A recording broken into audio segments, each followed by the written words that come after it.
lawyers and HKTDC for their generous support, which has made this event possible. Thank you for your commitment to fostering innovation and collaboration in the biotech and life sciences sectors. Nous sommes ravis d'accueillir un groupe aussi distingué de conférenciers et des participants aujourd'hui, dont Dr. Maggie Lowe Palmer, responsable de sciences de la vie chez OASES, Alex Kwong, directeur associé, développement de l'écosystème HSETP, Hong Kong Shenzhen Innovation and Technology Park, Regina Lai, directrice régionale Amérique chez HKTDC, Eric Cardinal, premier vice-président chez M&A Club et CFO chez Medcom Xchange, Emma Zhu, ambassadrice des ventes et du marketing chez Biotech International Inc. Et finalement, Marc Doucet, conseiller expert exportation Asie-Pacifique chez Investissement Québec. Your insights and expertise are invaluable to us. I will now introduce Cindy Ho, immediate past chair of HKCBA and partner of DS Lawyers. Thank you so much, Drew. Alors, c'est vraiment un grand honneur pour moi et au nom de DS de vous recevoir ici en si grand nombre pour participer à un événement très important discutant des opportunités d'affaires en biotechnologie et sciences de la vie en Asie. Je voulais réitérer les chaleureux bienvenus de Drew et remercier à nouveau nos conférenciers qui sont déplacés de très loin de Hong Kong hier soir. Alors, plus de 24 heures de déplacement pour venir vous parler en personne pour essayer de tisser des liens un peu plus proches. Alors, je vous invite à prendre cette opportunité de vraiment connecter avec nos distingués conférenciers et bien évidemment nos commanditaires. Votre soutien, votre participation à cet événement enrichit la collaboration entre le Canada et l'Asie et je suis convaincue que l'événement aujourd'hui portera fruit avec des collaborations futures et des innovations dans le futur. A few things that I learned at the HKCBA National Forum, National Conference about 10 days ago in Vancouver, and I'm sure that our distinguished guests will be expanding upon a little bit later today, is that Hong Kong has one of the highest life expectancies in the world thanks to its healthcare services. Pardon me. As with many countries, including Canada, the number of elderly people over 65 and over is projected to be 32% by 2041. So this means the demand for healthcare services and products will increase accordingly. And last but not least, something I know from personal experience going back to Hong Kong and China to visit my family, every time I go back, I'm bringing back ginseng and vitamins and products from Canada. So according to the food, and this is my personal anecdote, but according to the Food and Health Bureau, the total public and private expenditure in healthcare in Hong Kong was around $31.2 billion in 2021 and 2022. This means, once again, huge opportunities for Canadian businesses and Canadian entrepreneurs and in Quebec to go and use our Canadian brand, which has a really, really high value and significance in Asia and Hong Kong and in China. So without further ado, I would like to invite our first esteemed speaker coming in from Hong Kong, Dr. Maggie Lowe, to come and share a few of her insights. She is with a 12-hour difference, so please give a warm welcome.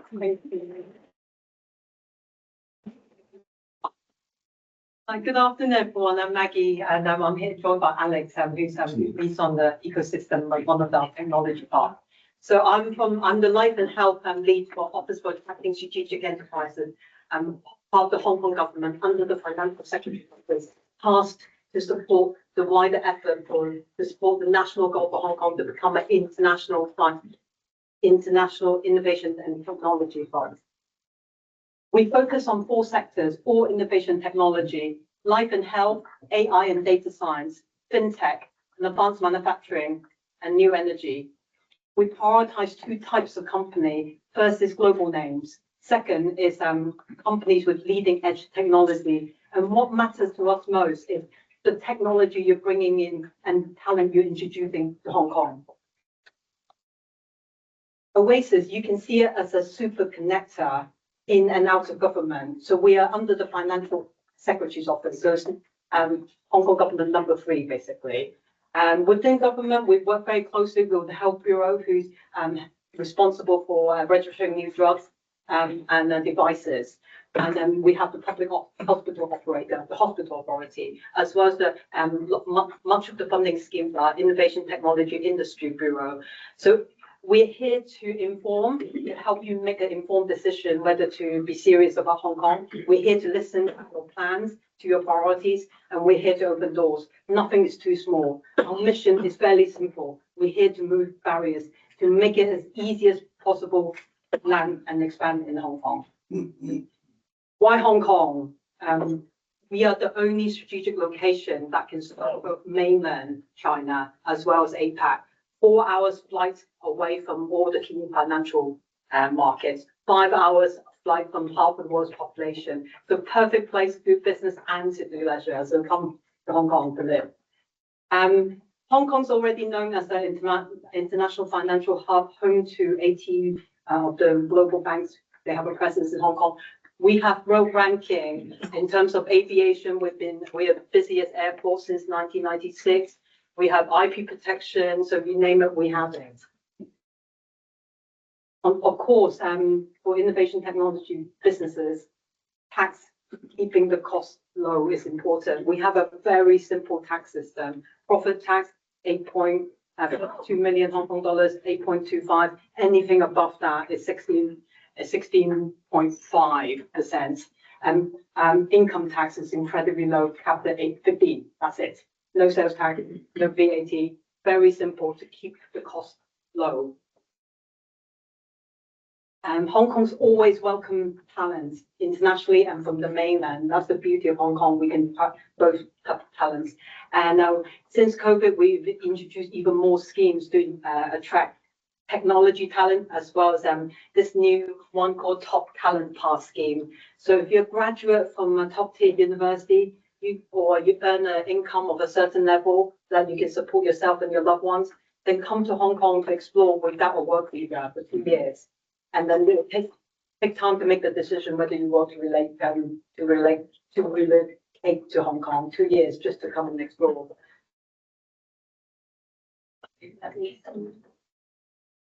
In order to attract innovation technology companies, we need fundraising options, and we have quite a lot of that. We have the traditional VCs and PEs.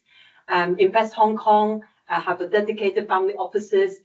We have set ourselves a KPI of attracting 200 single-family offices to set up in Hong Kong. And I'm pleased to say we're on track to do that, to achieve that next year. And they're already asking what they can invest. And with family offices, they are quick to invest. The decision-making turnaround time is quick, and they're more willing to invest in early-stage projects. We have 2 technology parks, and both have their own venture fund already.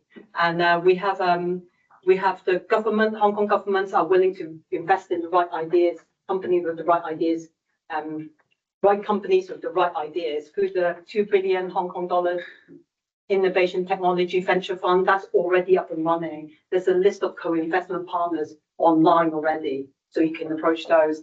On top of that, we have the Hong Kong Investment Corporation, through which they manage 4 funds. Through funds of funds, we can support companies through funds of funds or direct investment into the innovation technology companies. On top of that, this year, back in March, we've introduced a capital immigration scheme, 30 million Hong Kong dollars. 10% of that goes into the Hong Kong Investment Corporation, so the money will continue to grow. And of course, you can list in Hong Kong. We have to, since 2018, we've introduced Chapter 18A, allowing pre-revenue biotech company to list in Hong Kong. So far, 60+ companies have listed via the channel, making the Hong Kong the 2nd largest biotech fundraising hub after the US. And that's been so successful that we've extended to Chapter 18C, allowing other innovation technology to come and list in Hong Kong. So lots of fundraising options. And something to be incredibly proud of Hong Kong is our talent. We have 5 of our public university are top 70, 2 of our medical school are top 40. So that means we have clinicians, we have investigators, world leading, and they have their own international network. And on top of that is cohort of talent every year. and we want to keep them in Hong Kong. So that's why we're diversifying our economy. And most of the public universities are setting up branches in the mainland as well. So upskilling the mainland Greater Bay Area. Sorry, please. Since 2015, we're putting Hong Kong government's diversifying our economy. And since 2015, we've injected 200 billion Hong Kong dollars into innovation tech, building up through our technology parts as well as funding, different funding schemes. This is quite a busy slide. We have 50 plus funding schemes, largely managed by the Innovation Technology Commission, just to get you to do some R&D in Hong Kong. Appreciate it's a very busy slide. We'll share them after the seminar. But to do in-house, to walk you through some examples, enterprise support scheme on the top left corner is 2-year project-based grants. It covers preclinical to clinical. So in-house R&D, dollar-to-dollar matching up to 10 million Hong Kong dollars. The IP belongs to the company. Should you wish to engage with our university, then the limit goes up. The project duration goes up to 3 years.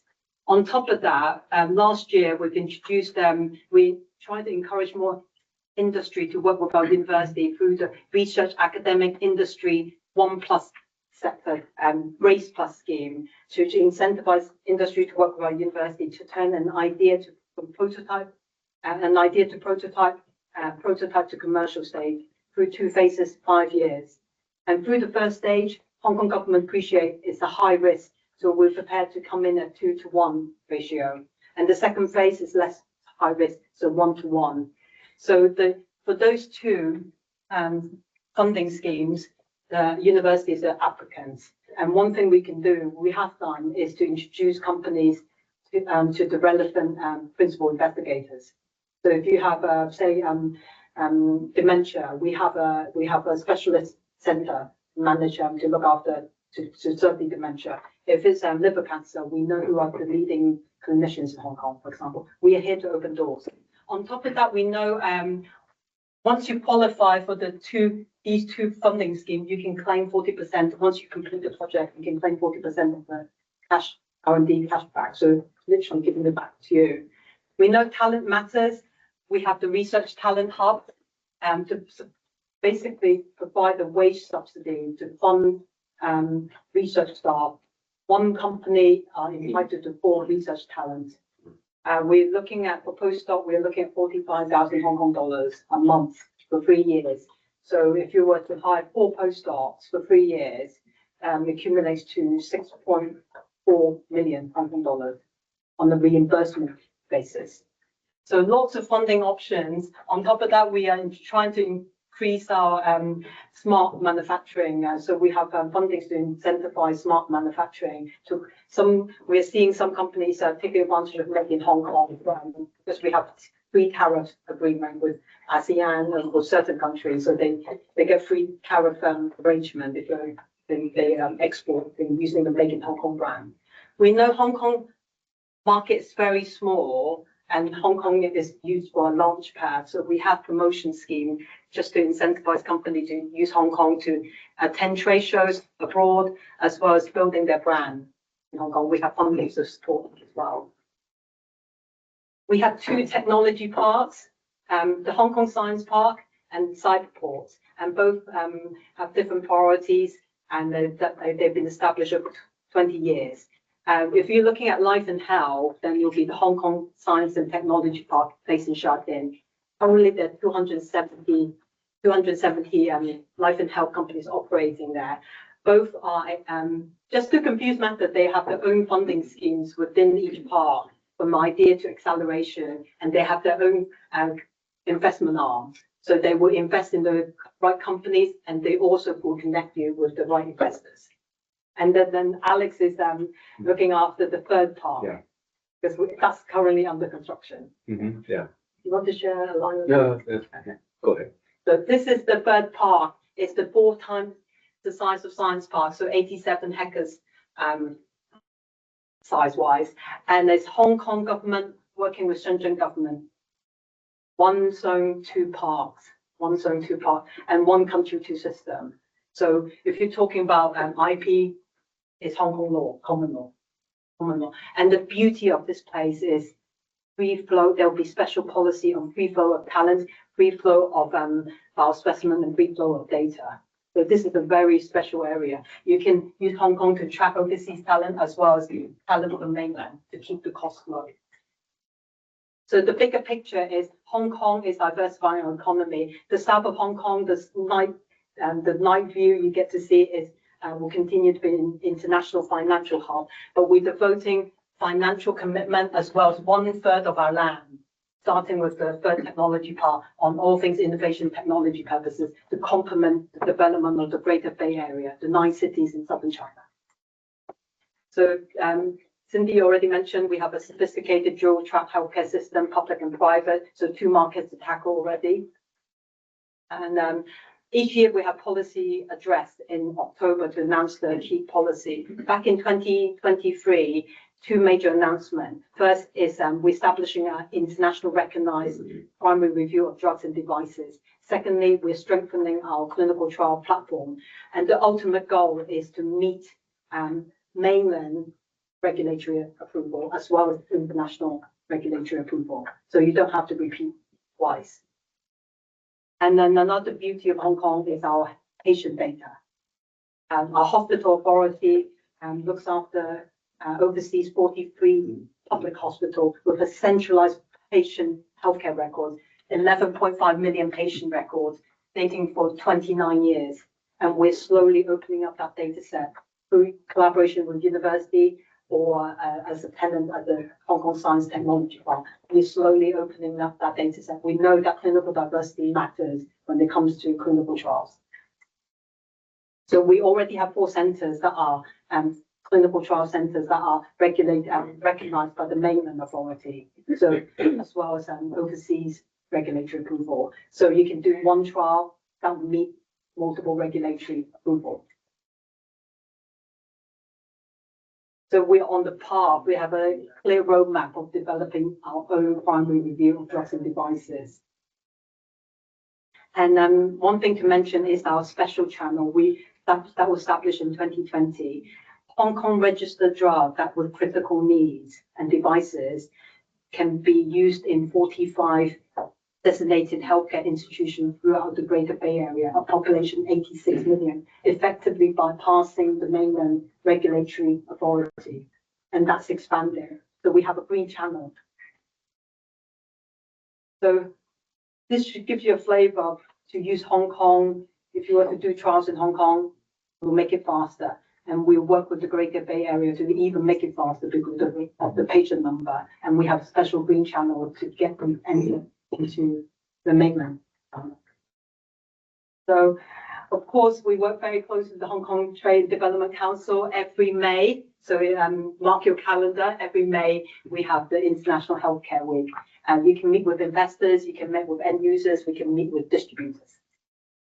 So these are some of the companies we've attracted so far. It's very KPI-driven government term. In under 2 years, we've attracted 20+ private health companies. Some examples, AstraZeneca, they've been in Hong Kong for 30 years, the first MNC to establish an R&D center and incubation program. Biomap is co-founded by Baidu, AI drug discovery company. So that's all for me.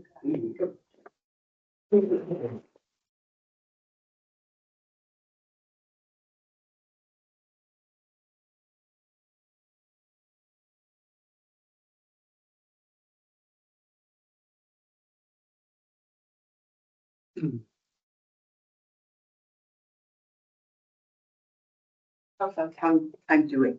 We're good. We're good. You good? So far, so good. Gotta find your presentation.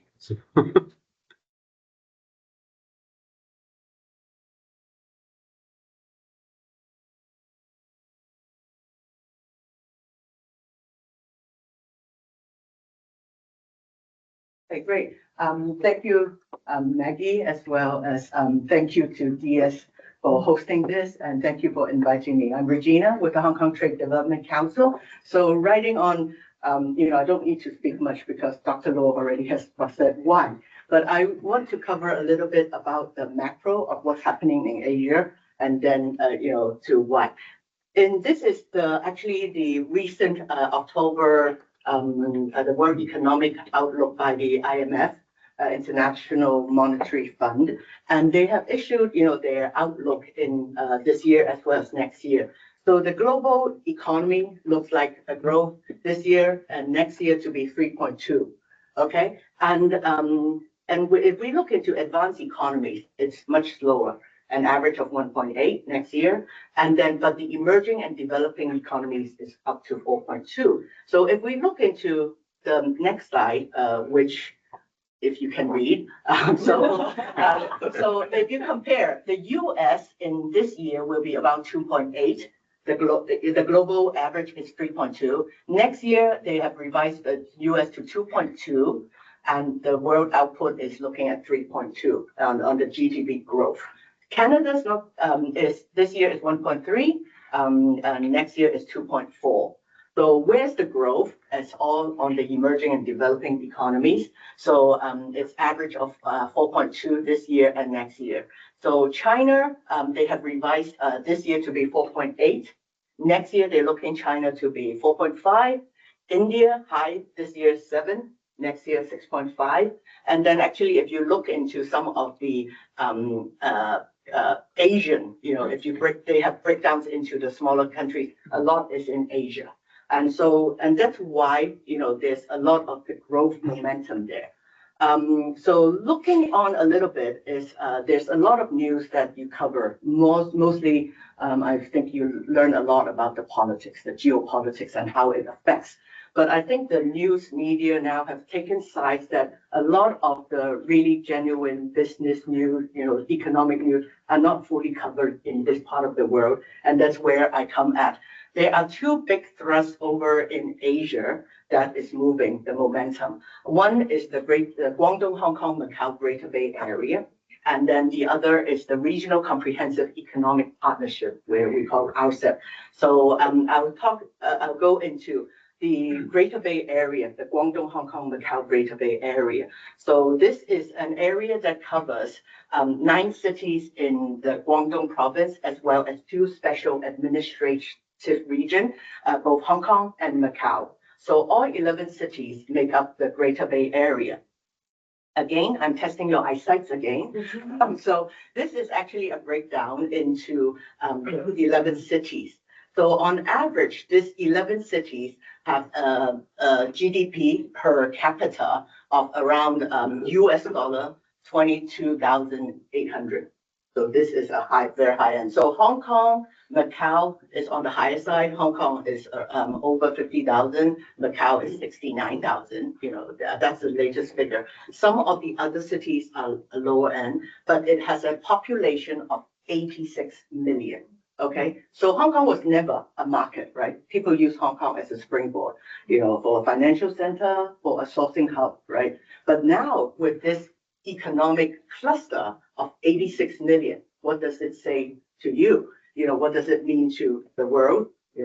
And I don't have that slide, but I'll talk about. So you can imagine that the Greater Bay Area is something like the Metro New York.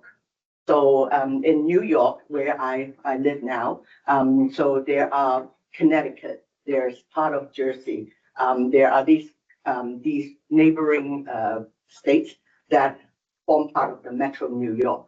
And so you can just imagine that are people living in Connecticut, traveling an hour by train to New York, Manhattan for work, they go back home. And then, from Jersey, also New Jersey too. So this is how it works. So just now we showed the map of the Guangdong, Hong Kong.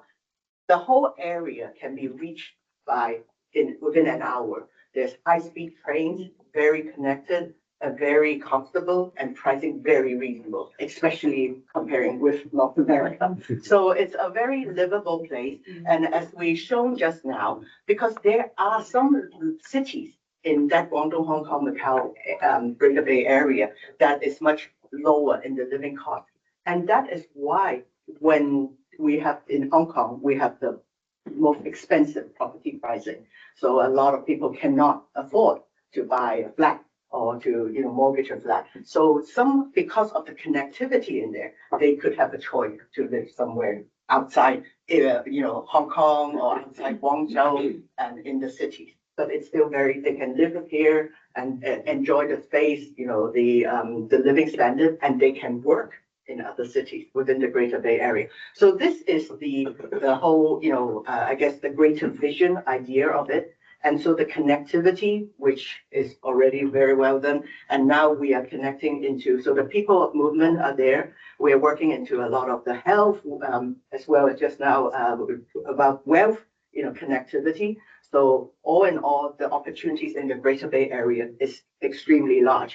Then talk about the next is the RCEP, the Regional Comprehensive Economic Partnership. I just want to take a look at how much time I have. Okay. Okay. So for the RCEP, this is the largest free trade agreement ever signed. So what is this about? This consists of 15 countries, the 10 ASEAN countries, as well as Australia, New Zealand, Japan, South Korea, and China. So these 15 countries formed around 30% of the, 1/3 of the world's population. And just now we mentioned in the very beginning that the IMF economic outlook, the growth in the medium and long term is enormous in this region. So you can imagine the middle class consumer market. So there are lots of opportunities in this area. So, given, what the RCEP partnership is about is they are going for in 20 years' time. It's already enacted. It was signed earlier, but it was enacted for all 15 countries at the beginning of 2023. Okay, so this is already running, and they're going towards in 20 years' time, all the service or merchandise trade tariffs are all down. So that means the trade within these 15 countries are free. So if you miss that, or you miss the, looking into that, you're missing a lot in Greater Bay Area as well as the RCEP. And where we position Hong Kong is a strategic role for both. You can use this as a springboard, and you say, oh, Hong Kong, there can be other cities in Asia that can play a role for RCEP. But if I tell you the facts is that for Hong Kong in 2022, out of total Hong Kong trade, 71% is with the 15 RCEP countries. Hong Kong is not yet a part of RCEP, but even before, we have applied, so we're still waiting for, but then we are already very connected with the RCEP countries. So that is how connected, Hong Kong is. A lot of countries, even like Japanese companies in Hong Kong, they are using Hong Kong to access the RCEP. Just now, Cindy mentioned about the life expectancy, and again, Dr. Low talked about we have a special measure, the Green Corridor, which is the Special Drug and Medical Device Connect measure that allows you to access. That means if your drug or your medical device that can access into the Hong Kong hospital authority systems, then you can apply for a special permit through this to go into the Greater Bay Area to access those 86 million population there. And can you look forward is why is the Greater Bay Area in the plan of the mainland China government? Because China is so big. So this cluster of economic cluster is actually a pilot, okay? Because you just can't afford the whole country, right? So if you can access into, the Greater Bay Area, this you could be looking in front is you can be possibly accessing the whole China, market in the longer run. And also just now we mentioned about the health which is special funding, for the health kind of research. So there are universities and research labs that we want to attract in Hong Kong. And so these Canadian or Quebec universities that have specific into health, or they have another line which is in air, which is AI and robotics. But today, since we're on health, so they can actually think of connecting with a laboratory in a site set up in Science Park, and the Hong Kong government does have incentive for putting in money for the investment. And the reason is because Hong Kong speaks of the common law legally, and that's why your IP will be protected in Hong Kong, and that's the attraction of it. So what does it mean? Oh, investment. I think in terms of time, I just went quickly. Hong Kong is a key investor as well as an investment magnet. So a lot of in and out, but just quickly with this one, this is the numbers in 2022. So this has some ASEAN key direct investment sources. So I'll just take Malaysia, here. You can see in that year, the all the Malaysian key foreign direct investment sources are from these countries. So the ASEAN, the other 9 countries takes up 22%. The EU, 27 economies add together 13.8% that year. US 11%, Hong Kong by itself, Hong Kong only 10.5, China 3.4. So why is it that even China investments go through Hong Kong? So Hong Kong has lots of not only Hong Kong money, there are some very rich family offices of rich people, but a lot of people use different economies, use Hong Kong as the financial center to operate, to do their investment for the right reasons. We are a very effective and financial center. So about Hong Kong as this is WIPO, the World Intellectual Property Organization, with this is the recent 2024 World Innovation Index. So what is Hong Kong's strength?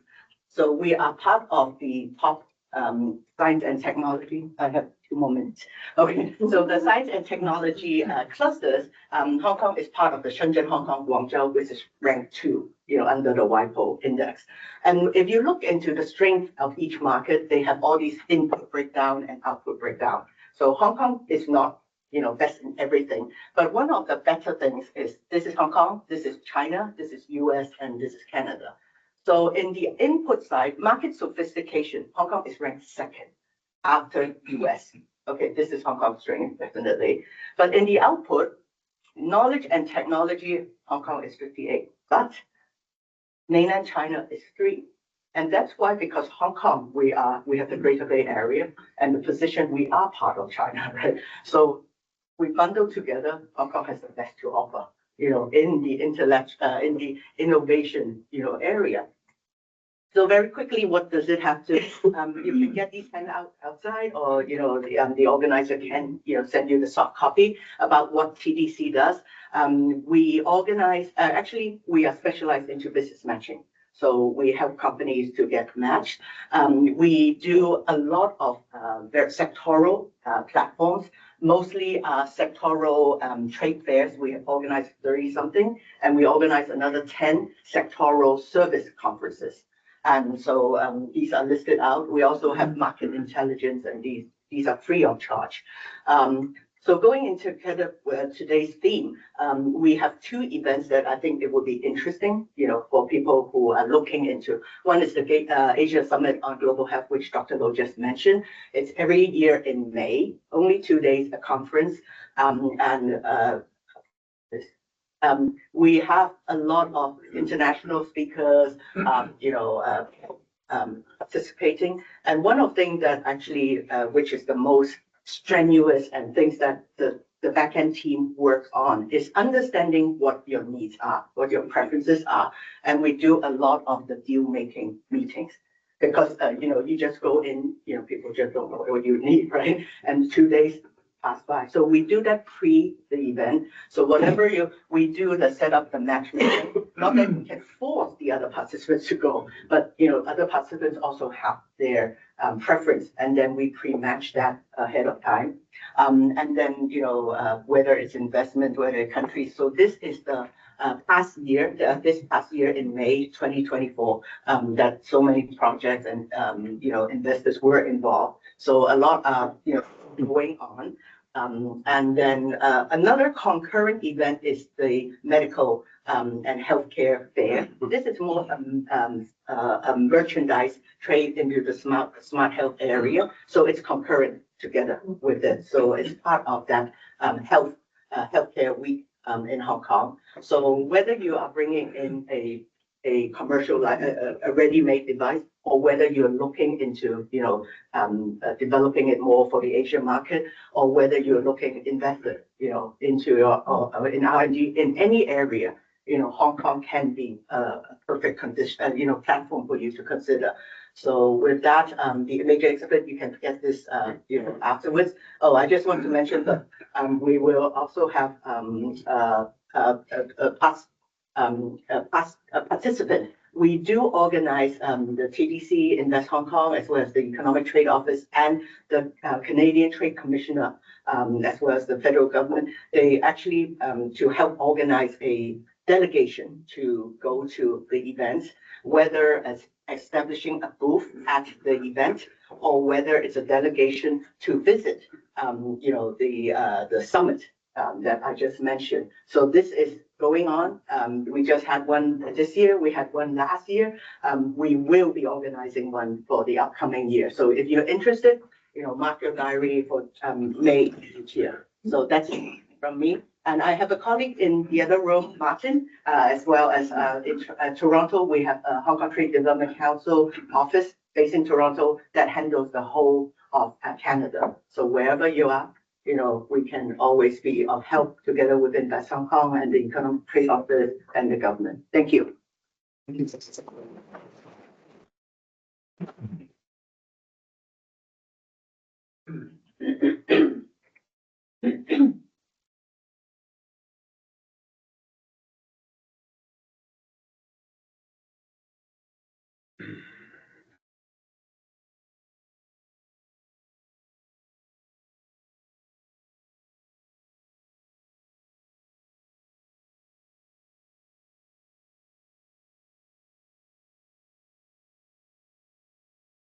Find your presentation.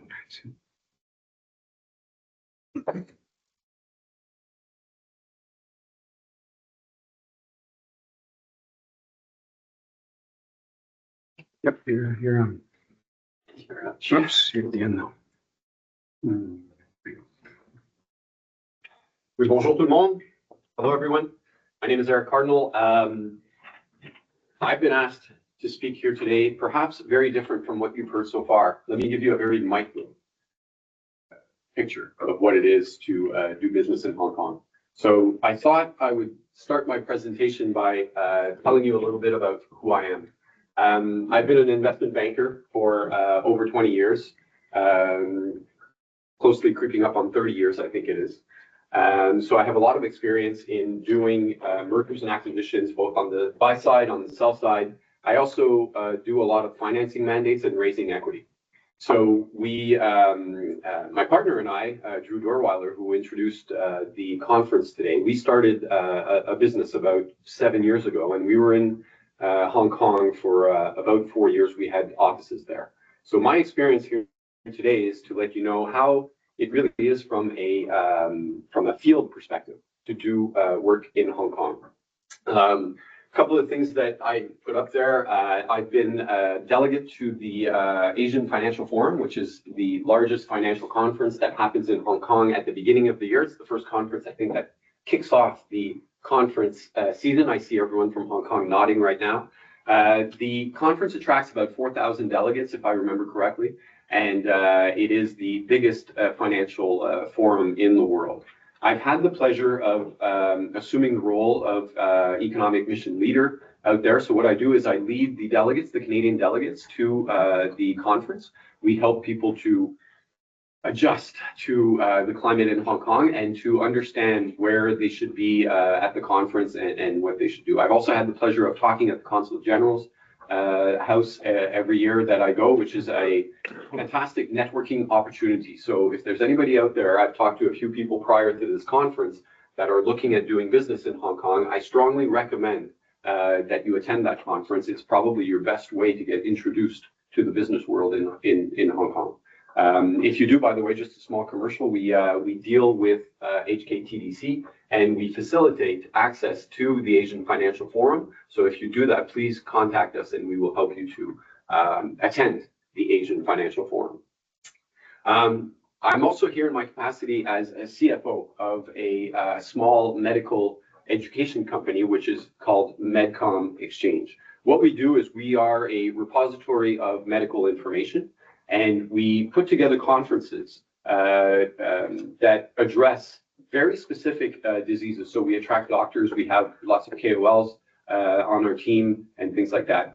The reason that I am very interested in talking about investment in Hong Kong and expanding this business is that our strategy is to acquire businesses in the medical education field.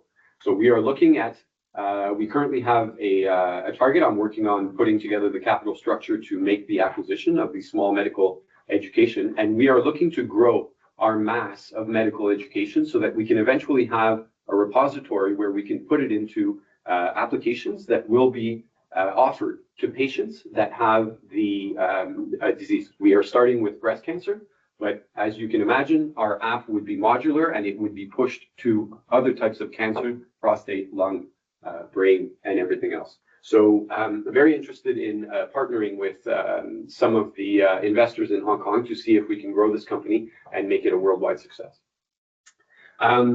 As you can see, my slides are on M&A Club templates.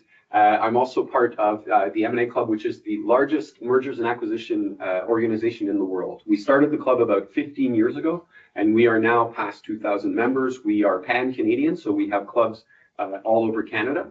And again, the link to Hong Kong is we will be working with our friends from HKTDC. Hello, Regina. We had breakfast together this morning, and we will possibly be opening an M&A Club in Hong Kong and further in other cities as we do it. So we will be spreading the organization across the world. The M&A Club, very quickly, is a networking club. It's very specific and niche. It's only addressed to people who deal in mergers and acquisitions. But of course, our friends from Investissement Québec, for example, are part of our membership because they will intervene in M&A transactions, and they offer some great products to be able to finance some of the acquisitions. So it's an example of people that we have in the M&A Club. Last little personal thing there. I've traveled to Hong Kong, I'd say more than 20 times. I'm not sure what the number is. It might be past 30 now. I'm not sure. There was a time where I would go to Hong Kong almost once a month to do business out there. So if you're looking for someone who's had experience coming from Canada and establishing himself in Hong Kong, please come and see me after the conference, and I can tell you what my personal experience has been. I thought I'd put up a slide on raising capital in Hong Kong, once again, just to try and share my personal experience with some of you in the audience. When we raise capital in the Western world, let's call it Canada and the US, it's always very specific as to what kind of mandates and who you approach and what your criteria is for these mandates. One of the things that I found that is very unique to Hong Kong is that the purveyors of capital in Hong Kong aren't as strict on the criteria of the deals that they look at. So it becomes very difficult and confusing here when you represent a mandate where you're raising 10 million and the next day you might be raising 100 million. You have to go to very specific purveyors of capital. In Hong Kong, it doesn't work that way, okay? Most of the people that you will meet that are looking, institutional investors that are looking to invest, they will look at everything from the smallest deal to the largest deal. Again, I see a lot of head nodding in the audience. So for a professional such as myself who does that for a living, it was an eye-opener. It was very different for us to be able to do that. The other thing I can share with you out of personal experience is we talk about these things. If we want to raise capital in Canada, for example, and we want to meet institutional players such as our friends at Caisse de Dépôt or other institutions, it's very difficult to get meetings with the people. One of the things I've experienced personally is just traveling around Hong Kong and waving the Canadian flag. You can literally call the MRT pension fund, for example, and the next day you'll have a meeting with possibly the CEO of the institution. The beauty of Hong Kong is 2 degrees of separation. There you go. There you go. We're really meeting the decision maker fairly quickly. You are. And I don't want to name drop, but I've met some very interesting and popular people that are based in Hong Kong. And it's just amazing to go into these meetings and to realize that you're sitting with the CEO of the company. The other thing that I want to stress is using local organizations. So we've had presentation from HKTDC. We've talked about Hong Kong Invest and things like that. There are half a dozen or maybe more organizations that can be leveraged to do business in Hong Kong. And the amazing thing about that is when I started doing business in Hong Kong is contacting these organizations and simply saying, listen, here I am, my name's Eric, this is what I'm doing, these are the mandates I'm working on. And I would literally fly to Hong Kong and I would have 3, 4, 7 days of meetings booked by these organizations. This is how I started growing my network in Asia, in Hong Kong in particular. And I think it's very important for everyone to understand how easy it is to use these organizations to leverage what they do. Quebec companies in Hong Kong. One of the things I want to mention is the banking system can be complicated. So please bear that in mind. If you are setting up in Hong Kong, one of the things that you should really think about is how you will be setting up your banking in Hong Kong. It takes time. Okay, I said it's complicated. It takes a lot of time. So please get your things together early. There's a lot of Canadian firms, accounting firms that are based in Hong Kong, Pricewaterhouse, Deloitte, Ernst & Young, and a lot of the law firms have places. One of our very good friends and partners, his name is Raj Dewan. He's set up in Asia. He now works for DLA Piper. So to give you an example, they have some offices out there, but a lot of the law firms have offices in Hong Kong and they can help you set up some businesses. Very vibrant business community. And one of the things that we talked about at breakfast is Canada has one of the largest, if not the largest, expat community in Hong Kong. I think the number is up to 300,000. Is that right? Yes. My number is approximate, but about right. So there's 300,000 Canadians currently living in Canada as part of the expat community. Just to finish off, Hong Kong, of course, very modern city, very vibrant. One of the things that I brought up this morning when we did the breakfast was, it's amazing how you can go to this city and simply get out at the airport and start walking around the city. And by the second day that you're in Hong Kong, you are booked in meetings, in networking events, in restaurants. I would meet people in Hong Kong and they would say, I'd like to meet you. And I said, listen, I have meetings until 8 p.m. And they'd be like, well, that's not a problem. Let's go to the pub at 10. So I would find myself doing business meetings out in the middle of the city at 10 p.m., at 11 p.m., meeting business people. So the city is all about doing business and everyone is very welcoming about doing that kind of stuff. So I think I'm right on time. Thank you very much. Thanks for listening.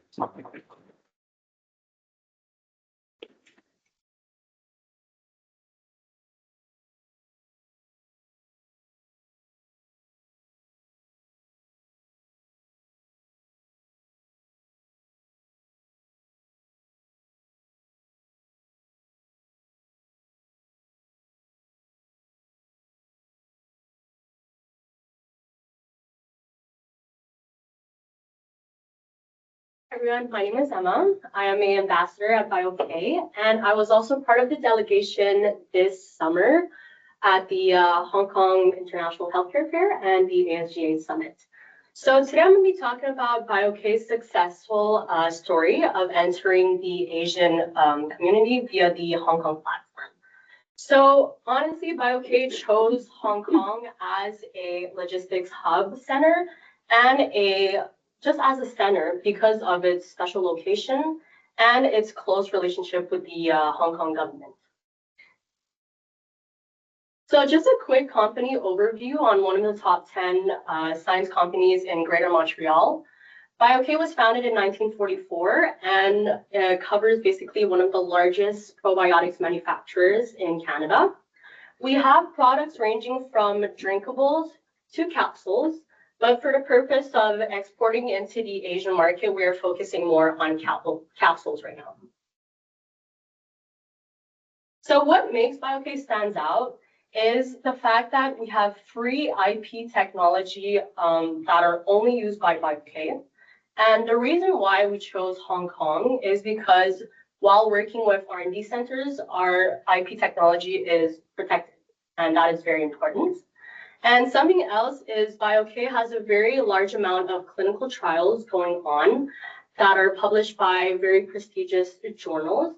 And these are used very efficiently in Hong Kong to promote the effectiveness and the quality of the probiotics in Hong Kong directly to the consumers and to discuss with, especially in the hospital channel, how to enter it. So Biotech is the only probiotic in Canada to be verified by Health Canada as a safe and effective probiotic to basically reduce the risk of AAD and CDAD, which is antibiotic-associated diarrhea, and C-difficile-associated diarrhea, which are two conditions that are very, very common in Hong Kong, honestly, like worldwide hospitals. It's seen in all patients. And so these are some clinical trials that we are trying to get more target of. Right now we have target for like North American patients that are using BioK. It's working well, and we're trying to expand these clinical trials to patients that are also in Asia. And at the same time, as it helps in the medical world, BioK is still a OTC brand that has been rated the #1 pharmacist recommended probiotics in Canada for the past 8 consecutive years. So this summer and last year, we had the opportunity, thanks to HKTDC and the Consulate General of Canada to Hong Kong, to participate to the Hong Kong International Medical Healthcare Fair and the ASGH Summit. So throughout these few days, we had the opportunity to participate to business network events and different project pitching speeches, and to just discuss with potential distributors, partners, and investors. And we also had the privilege, as we heard before, to have scheduled B2B meetings of deal making with the help of the Trade Commissioner Service. So out of the many takeaways that we had from the exhibitions, we are currently still speaking with Kerry Pharmaceuticals, huge company that covers logistics to healthcare in Hong Kong. We are considering of bringing BioK into the hospital channel. And so Kerry Pharmaceutical is a huge help to communicate and to know what are the needs of the Hong Kong population and how to communicate with the hospital authority, essentially. Another interesting takeaway that we had was the HKSTP, which I'm sure you guys are familiar with right now, these science and technology parks and centers that are now based a little everywhere. Very strategic location for us. There is some labs in Shenzhen area and the Greater Bay Area. And so for us, the relevance comes into continuing biomedical and clinical research with their affiliation with CUHK, other recognized universities and hospitals in Hong Kong to further our research and to expand, like the target population included in our clinical trials. And finally, for us, Hong Kong, we are very much looking into the Greater Bay Area to expand the business. And so for us, we're going through the e-commerce sales right now. And it's just a beautifully connected place with Hong Kong as a free trade zone. We use the bonded warehouses in the FBZ program. And obviously with a huge, huge population of consumers, for us, it's very, very beneficial to quickly promote the Canadian brand throughout Asia. So very short, that's it for me. Thank you very much.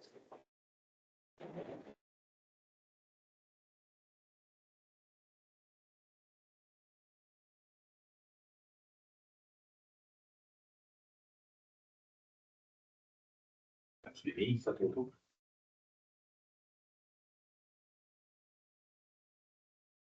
What's left to say after all these interesting speakers? I'm going to try to talk about different stuff that were discussed earlier. So there'll be not many numbers and a couple of more soft elements of trade. So an Investissement Québec, our job is to help Quebec-based companies grow abroad, including in Hong Kong. We're basically built on 4 pillars, one of them being financing that Eric mentioned briefly. Business consulting, where we will consult and try to help some companies change their processes or look into different ways of working.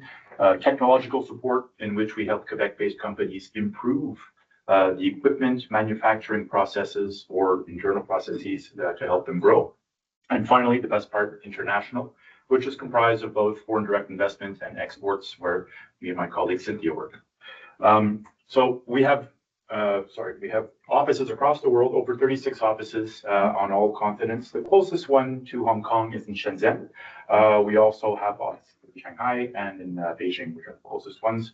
And for some particular projects, our office in Singapore can be of assistance, depending on what you're looking to work on. So Hong Kong as an export market is really interesting. It's open for business.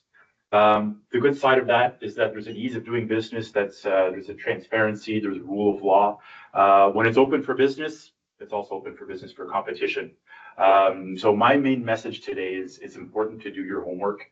We've heard from a lot of interesting partners, whether it be DS Avocat, legal partners, financing, HKTDC, Invest Hong Kong. There's a lot of trade partners that are there to assist you in your journey, and it's important that you use them. We have used it in the past a lot to help find Quebec-based companies find agents or distributors. And what do we do exactly is help them validate them. We do part of the due diligence, whether it be a credit inquiry or a high-level due diligence. So there's still a part that's resolved that the company must do. They're responsible for that. We can help you pinpoint a little bit, like our friends at HKTDC, the right type of partners that you're looking for. We can create a short list and help you connect with them in a B2B approach. And I think the last two points are really important in the sense that you got there's the relationships. You need to get outside. You need to leave Montreal. You need to go to Hong Kong. You need to visit it a couple of times, as much as you can. You need to build relationships. We always end up doing business with people who are, we're doing business with an individual, a human. Somebody's signing the contract. Somebody's signing the check. So regardless of the GDP, how big it's growing, how small, what's the increase of whatnot, in the end, we're doing business with people, and relationships in that part of the world is particularly important. So that's my main advice is take the plane if you can, attend an event that's organized by our partners. Even if it's just a short trip, with or without a trade show or not, it's important to get out there and meet the people. The network of partners, like I mentioned, it's great to have everybody in the same room or two rooms in one single event. So any kind of questions that you may have, whether it be implementing yourself in that part of the world, financing, the entire investment network that you need, and all the numbers that go around it, and the financing programs, everybody's here today. So that's really great. So take advantage of that. For us at Investissement Québec, we complement what Invest Hong Kong and HKTDC do. We focus on Quebec-based companies. I think for Hong Kong in particular, what's great is we can help you implement yourselves. We can do a lot of customized reports where, depending on if you're looking for a certain type of specialist or certain type of trade, we can do a comparative analysis of, whatever region of the Greater Bay Area. Say, okay, well, a pharmaceutical lab technician will cost X here versus here. Rent will cost X here versus here, utilities and whatnot. And we can provide you a customized report based on your needs.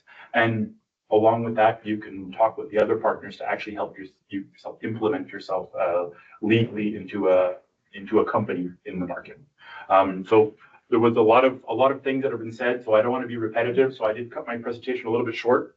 But basically, at Investissement Québec, my colleague Cynthia that's here, she's the specialized counselor advisor for the healthcare sector.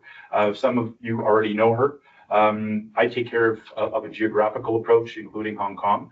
But amongst us and among some of our other colleagues, if you're into the consumer goods section, we're here to help. So don't be shy to get in touch with us. That's about it for me. Questions or comments? Got 5 minutes. All good. You got more time going on. Oh, okay. Well, okay. I know we were kind of short on time. So basically, we also do certain types of activities, a little like HKTDC.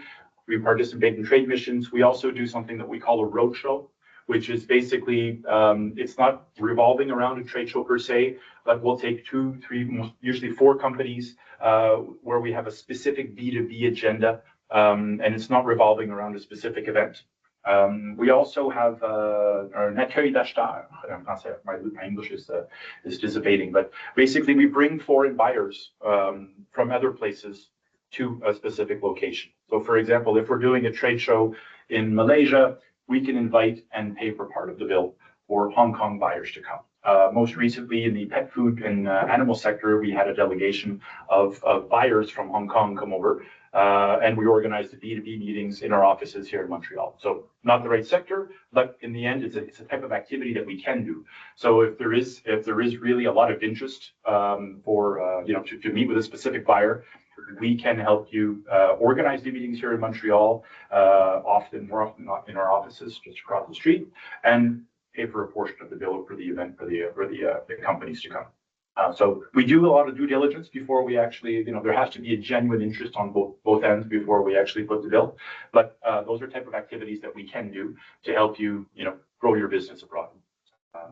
And webinars and seminars like these, like today, we're always open to collaborate with different types of organizations, whether it be just on Hong Kong itself or on a specific sector, whether it be energy, smart buildings, energy grids, or whatnot, healthcare systems. Voilà. Merci beaucoup.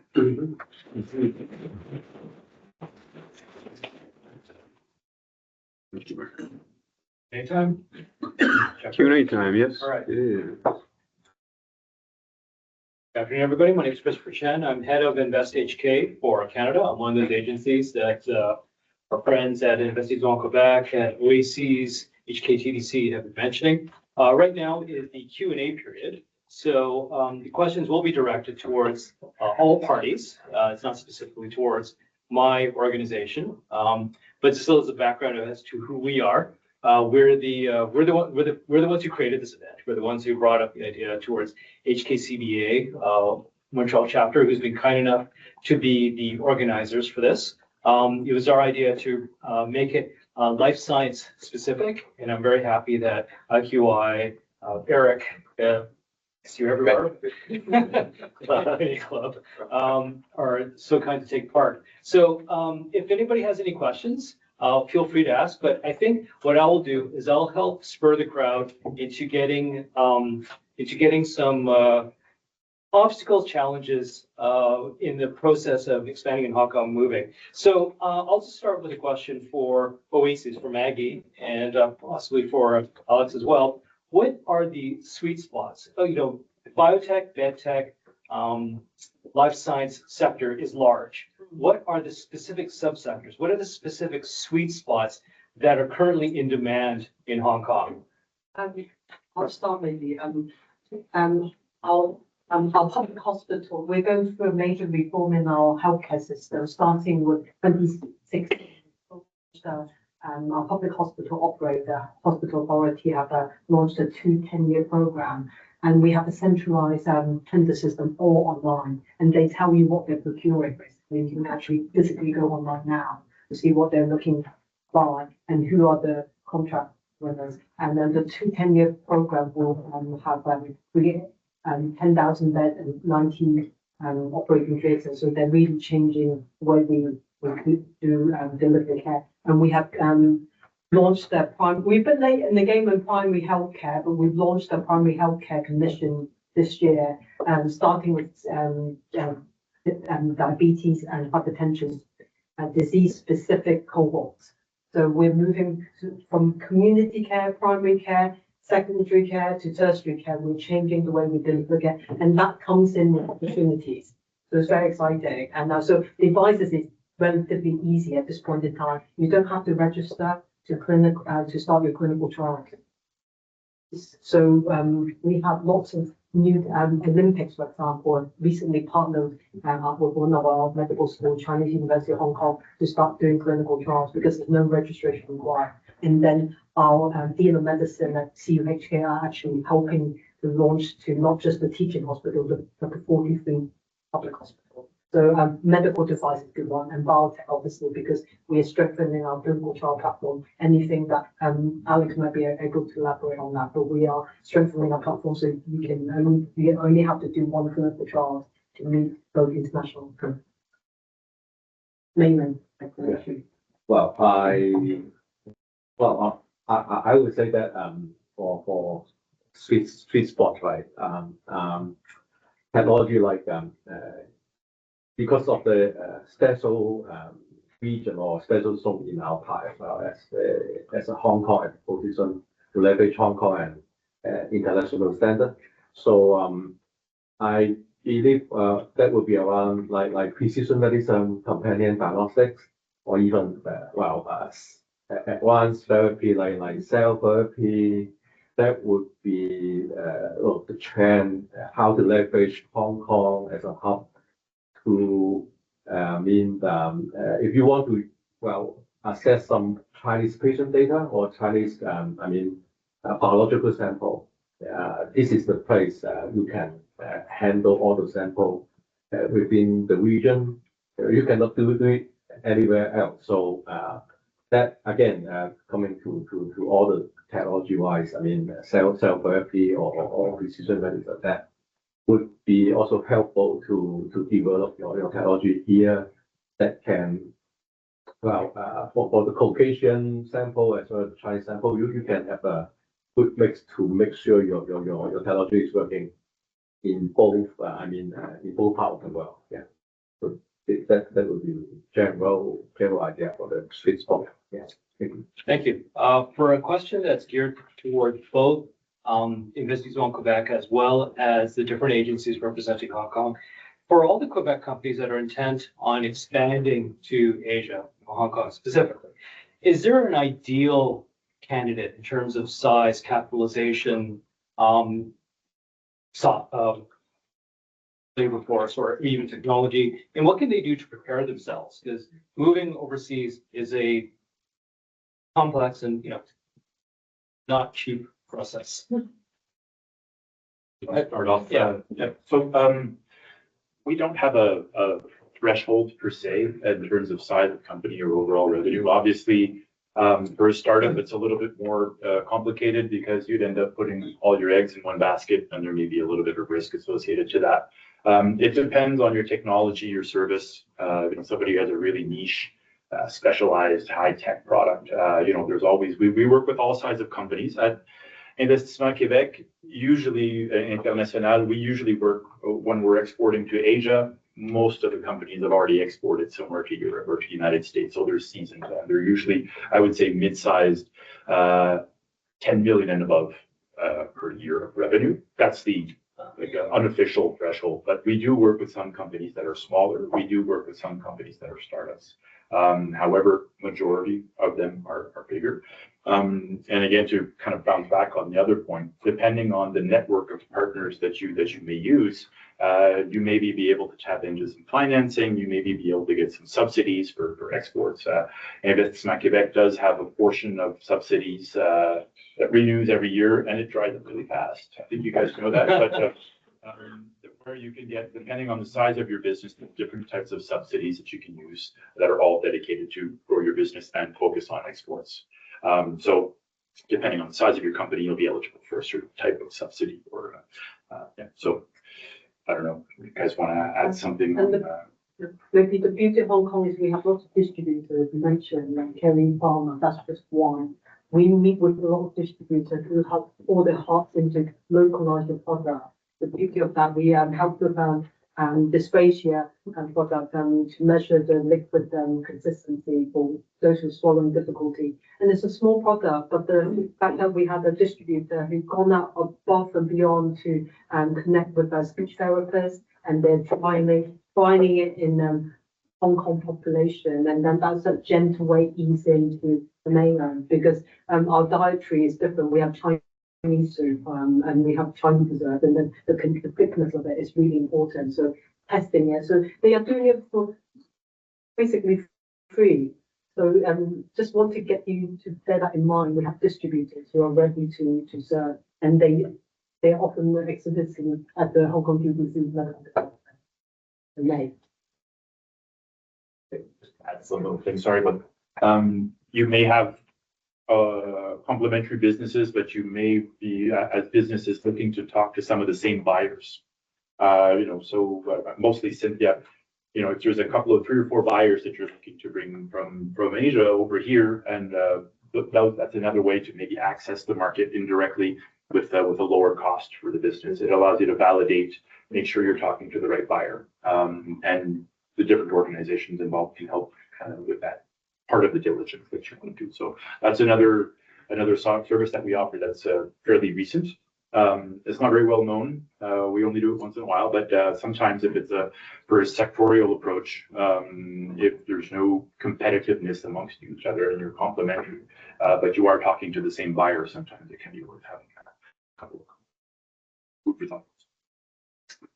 So next question, and this is mostly for Gina, Maggie, and Alex. It is a competitive world out there. There are many destinations for foreign direct investment to trade. What specific advantages does Hong Kong offer compared to other jurisdictions in Asia? And I think for the benefit of the audience, you feel free to name those jurisdictions if you want to. Play dirty. Can you repeat that again? Why Hong Kong is supposed to say Singapore? Why Hong Kong is supposed to say China itself? Why not Japan? Well, I think, some of the speakers today, like Eric as well as Emma has already spoken out. I think for all businesses, I don't want to be naming cities because I think each company has its own business strategy. And I think the important thing is when you enter a market, you have to be comfortable with that market as well as the collaborating partners. If you're going into a market, it's not only you may be very big here in North America or in your region, but going into a very totally different region, your users or your collaborators or the market is very different.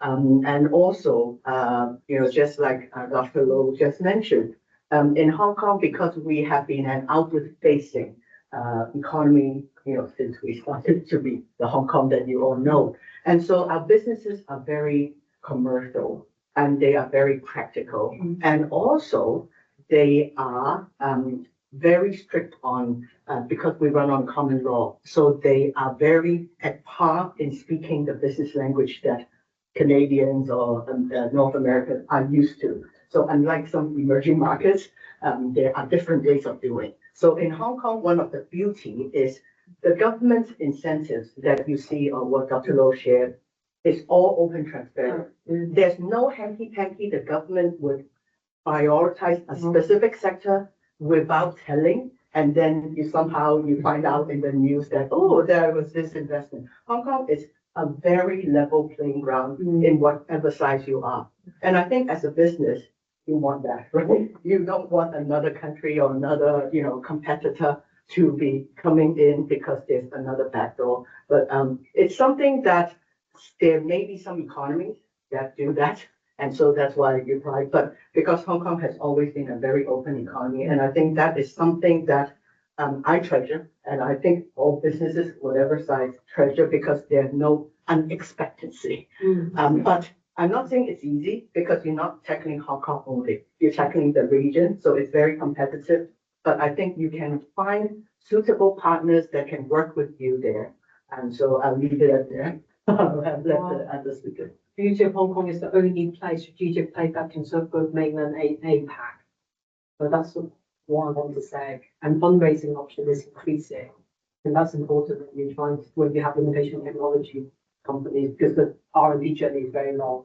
And like Eric said, this is the connection. I mean, one of our we have 13 private hospitals with 5,000 beds that are underutilized. So we're really keen to introduce more of the high-end quality therapy into Hong Kong. And then we have Human Power. One of our private hospitals is Mitsu, Japanese company investment, and it was part of the Mitsu and IHH Healthcare Group, which is have 10 network and a hospital network across APAC, so they're as well as mainland. And the beauty of Hong Kong is we don't compete with mainland cities. We are friendly with all mainland cities. We are here to collaborate. And 80% of our OASES partners so far is for mainland using Hong Kong to go overseas, so we can tap into their network. So to help you to get into mainland because they have that distributed network. They understand the regulation environment. So that's the beauty of Hong Kong. Okay, and for the sake of transparency, this next question is for all the speakers today. Well, foreign direct investment is an amazing thing, helps keep the global economy going, but going into Asia always has myths to overcome, myths to disprove. But what are myths that have turned real? What real obstacles do you think exist? What challenges do you think still exist? I know you're looking at me like, did I just touch on that? I could do an entire seminar on that. Maybe real quick. I it was mentioned before about taking the plane and going to Hong Kong. Hong Kong is a market where in order to do business, you need to be present. This whole culture of Zoom that we now have will not facilitate business between Canada-based, Quebec-based companies and any of our potential partners in Hong Kong. The best advice perhaps that I can give is it's very important when you do business in a foreign country to understand the culture. The only way to understand the culture in Hong Kong, in China, in Asia in particular, is to be present, to go and to meet with people. I've had lots of Chinese investors, Chinese partners sit down with me and tell me, apologies to our American friends, that they love to do business with Canadians because we have a certain cultural brotherhood with some of the people that are out there. They've told me the only reason I want to do business with you is because we've gone fishing together. We've been to the horse racing in Happy Valley. We do different things. The other thing that I'll mention is when you go to Hong Kong, one of the things that you might want to do is access mainland. It hasn't been said enough. Shenzhen is a very simple train trip across the straits there. And in an hour and a half, I think. 14 minutes. 14 minutes, I'm sorry, yes, the new. Yes, I'm sorry, I used to go a long time. Who's closing? 14 minutes, you find yourself in Shenzhen, you find yourself in mainland China, okay? So there's an incredible accessibility in Hong Kong. I think I'll stop there, yeah. Anybody else about the challenges? Maybe a question for Eric. Sure, go ahead. So my name is Camille Dodd, co-founder and CEO of Biotech. We're a European diagnostics platform. So our goal as a Canadian company was to start with our neighbors, like the FDA. So we're planning our FDA submission based in Canada, but operating in the US now. So obviously it's fun to hear about what Hong Kong has to offer. So we're focusing right now with the FDA, but luckily in the last few months, we were actually selected by Samsung to start collaborating with them in South Korea. So maybe change of plans for us. We're still focusing on our FDA approval, but how can we accelerate the network in Asia Pacific? Because it's obviously a market we can't neglect. And since we have a major partner involved now, I think it's a good time to start working with the network there. So how can we start exploring that? I think start building universal connections. Professor Dennis Lowe, our top developed a blood test to detect Down syndromes for pregnant women, and it's been well used for genetics, for COVID testing, genetic testing, again, a US listing. So we are very strong on the diagnostic space. I don't know exactly. In terms of oncology, our primary healthcare are actually launching. We have a citywide population for colorectal cancer. We're moving to do more lung cancer and breast cancer. So we're getting involved with our universities, and then Department of Health is launching those citywide screening programs. We're early in the US here, and the approval. I think maybe we could start exploring that for planning. We only need one FDA, and they come to Hong Kong and register Hong Kong. The most recent announcement was one plus, right, on the medical. So in the past, it was two. So an FDA or an FDA unlike that, that the Hong Kong government would recognize before considering it for use in the hospital authority. But the recent is one plus. So it can be FDA as one or other European, similar, is approved. And then you can do clinical trials in Hong Kong. And then for possible accessibility into Hong Kong, the Greater Bay Area, and larger. So I think it's going good, but I think you can go in parallel to know, the paths. But you need the FDA approval, as the base. Yeah. We're in contact with Cynthia, but Yes, work together. So the whole point is government. Yeah. Well, it was As well as Crystal. Is Health Canada part of the list too? Is Health Canada part of the list too? We're citing European regulation or FDA. Yeah, CDAs are part of the regulatory reference country. We recognize the drugs with the one plus. One plus, the whole point of one plus is gone from like very passive, our Department of Health, very, very passive checklist to moving towards an international recognized regulatory review called CMPR. So we don't have the workforce yet, so we're gearing up for it. That's one regulatory approval, CBA is one of them, and plus some local data. And then that will help you to get into to Hong Kong, and then once you're in Hong Kong, you can get into Green Channel called Thailand. Any, oh, I've got a question for you. What are the typical pitfall that we should avoid, when we are a company or Canadian company going to start doing business in Hong Kong? What would be your advice Pitfall. I would say on the legal perspective? from the legal perspective, I think that the main thing I would say from experience from my clients is to really vet your partner. And I think going back to what they were saying, you have incredible teams like the preliminary sector, like IQI, that are able to help you to vet your partner. Another thing is, I think Eric mentioned on it, is to really have that meeting and to develop. So in Canadian markets, I could meet all of you today, we'll shake some hand, exchange some business cards, and maybe we could do business tomorrow together. And it'll be very fluid and it'll be, this is the normal way of doing things. In Asia, and mainly in Hong Kong and China, you really have to develop that relationship. And it's that relationship that's super important. And it's not as much as on the legal side, because that relationship will help you build, and either you'll see that the legal will flow naturally, or you'll see if you don't have that relationship, it'll cause risks afterwards for your partner. So I think that that's one of the things. Another thing is, I think a lot of I think Chris asked the question, like, what are the pitfall or myths, I believe you asked. A lot of people think, oh, in China or in Asia, there's no IP, it's not protected. I think what's a misconception is that it's the rule of law is different. So for example, in China, it's the first to file, and in many Asian countries, it's the first to file. So before you go and start distributing your business cards, if you hold your name very dear to your heart, then it's important to know what it is, if your trademark is available or if your IP is available for protection locally first, because that is something that's very important. People just tend to go ahead and, 10 steps ahead, and then after, like, oh, well, my brand name may have been taken, and that can cause issues. One of the things, the solution to that is maybe your brand name is more Canadianized. So maybe it's an opportunity for you to create a brand for the Asian market.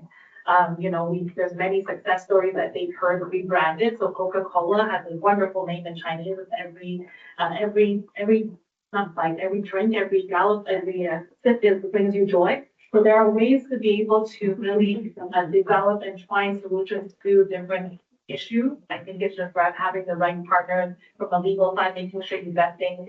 Another important thing in Asia is making sure everything's written. So here you could go handshake. I've seen litigation. I'm looking at this part because my litigation department is on this side. But, handshake, deal, things on napkins here could be debated in court and could potentially have a, winning case.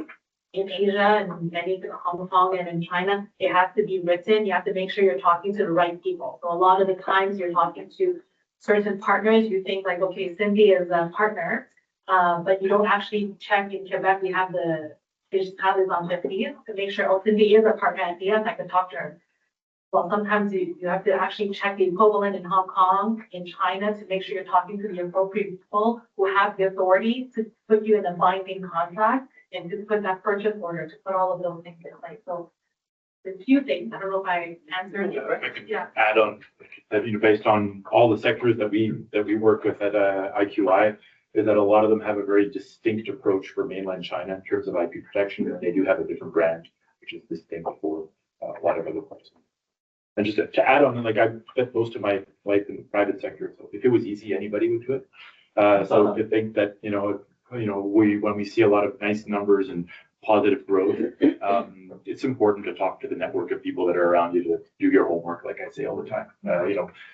Make sure you do thorough due diligence, whether it be from a legal, administrative, or any perspective that you can see. Yeah, I know we're 1 minute of our time live. I was in the other room, so thank you so much for the exposure. Manon Boisclair with Lumières. It's very interesting to see the evolution of technology and the embracement in Hong Kong. What are perhaps some guidance, because you've shown some use case with BioPay and the other ones. what is the opportunity for groundbreaking technologies using AI in life science? Because the AI aspect has not been covered. At Linearis, what we do is adding a lab as a service to do high throughput metabolomics signatures. So for screening, diagnosis, follow-up on treatment, so it could be used for big pharma, CROs, as well as very creative, forward-thinking healthcare centers. There's also an investment arm. So the model that we have is the model of flagship pioneering. Flagship is the mother of Moderna. It was put together by Luba Hafinian from Montreal. So it's a lab as a service and a VC. So when we think about AI and life science, where's the position of Hong Kong? Because I come with a dual hat here. I might tackle that first. And we have beautiful data set. The hospital authority has 11.5 million patient data. So when we talk about AI, we need good quality data. We have that from our hospital from 90% of our inpatient data captured in the public hospital system, and that's slowly opening up. And our two technology parks are building our own AI supercomputer center. Okay. So that's opportunity. On top of that, just to show you some success story, in clinical medicine in headquarters in Hong Kong, AI and drug discovery, we have Biotech, as I mentioned, co-founded by Baidu, again, also drug discovery. And we have Crystal Pi, Shenzhen-based company, work with multinationals and mainland biotech, again, AI and drug discovery. So we have good quality data and we have the supercomputer center. So we are on path to welcome more AI companies with large numbers. Okay. And one thing that you've mentioned that really caught my attention is about the legacy that you have having hospital medical records. So everything has been digitalized for 2 decades or more. Largely, they do need to clean data from some of the data captured in paper. But largely, and it's generation to generation, depending on which one. Because I gave birth to my 2 children in public hospital, and it could effectively link. We have fantastic data set, lots of data set. We don't put it together, so we have an early onset diabetes cohort. We have the Genomic Institute. Sequenced already 14,000 genomes. And we're already working with in talks with AstraZeneca on clinical trials. And this is very apropos because oftentimes you have genomics, proteomics, and metabolomics. Genomics is like the backbone, but metabolomics is how you feel the different fluctuation on So we have lots of data set. Honestly, I helped to find the head and neck cancer tissue bank and when I was a postdoc at University of Hong Kong. So we have lots and lots of data set that we don't use. Prospective data set working with Guangzhou. We have lots and lots of data set. That's the beauty of using AI. With AI, you need good data. So, and we have that. All right. Thank you, everybody. That concludes the seminar. And on behalf of Invest HK, we thank Investors One Quebec, HKTDC, Biotech, OASES, Hong Kong Shenzhen Innovation Technology Park, Eric, and HKCBA-Montreal chapter in DSM. Thank you very much.